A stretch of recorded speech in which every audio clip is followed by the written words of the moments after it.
দুঃখ পেলে হতাশ হবেন না, সুখের প্রত্যাশা করুন। বিপদগ্রস্তদের কথা ভেবে সান্ত্বনা লাভ করুন। আপনার ডানে বামে চারপাশে তাকান।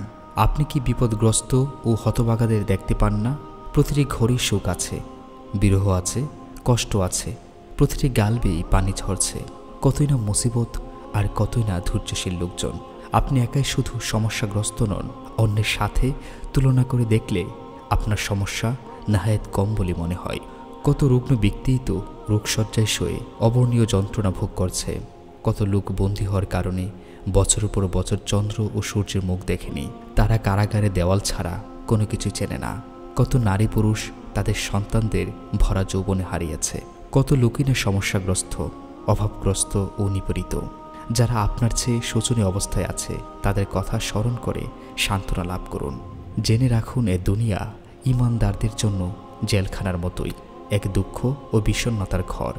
সকালবেলা প্রাসাদগুলো মানুষে ভরা থাকে, আর মুহূর্তের দুর্বিপাকে পড়ে সেগুলো বিরান হয়ে যায়। কখনো জীবন শান্তিময়, দেহ সুস্থ, সম্পদ অঢেল, সন্তান সুস্থ সবল হতে পারে। আবার কয়েকদিন বা ক্ষণিকের মধ্যেই দরিদ্রতা, মৃত্যু, বিচ্ছেদ ও অসুস্থতা ঘটতে পারে।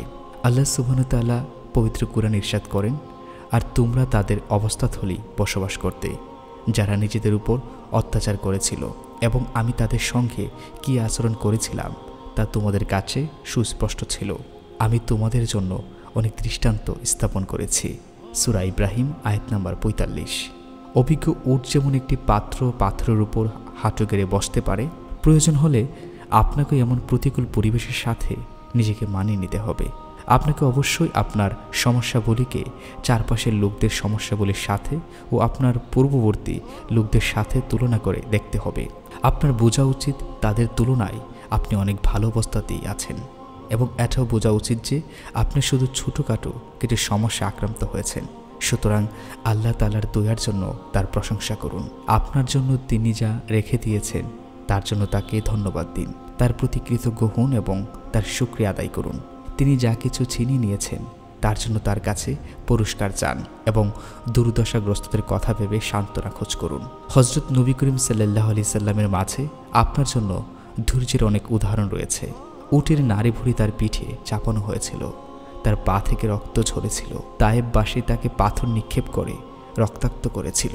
তার চেহারা ফেটে গিয়েছিলেন। তাকে গিরিপথে বন্দী করা হয়েছিল। সেখানে তিনি গাছের পাতা খেতেও বাধ্য হয়েছিলেন। মক্কা থেকে তাকে বিতাড়িত করা হয়েছিল। যুদ্ধে তার সামনের দাঁত ভেঙে গিয়েছিলেন। তার নিষ্পাপ স্ত্রীকে অপবাদ দেওয়া হয়েছিল। তার ৭০ জন সাহাবীকে হত্যা করা হয়েছিল।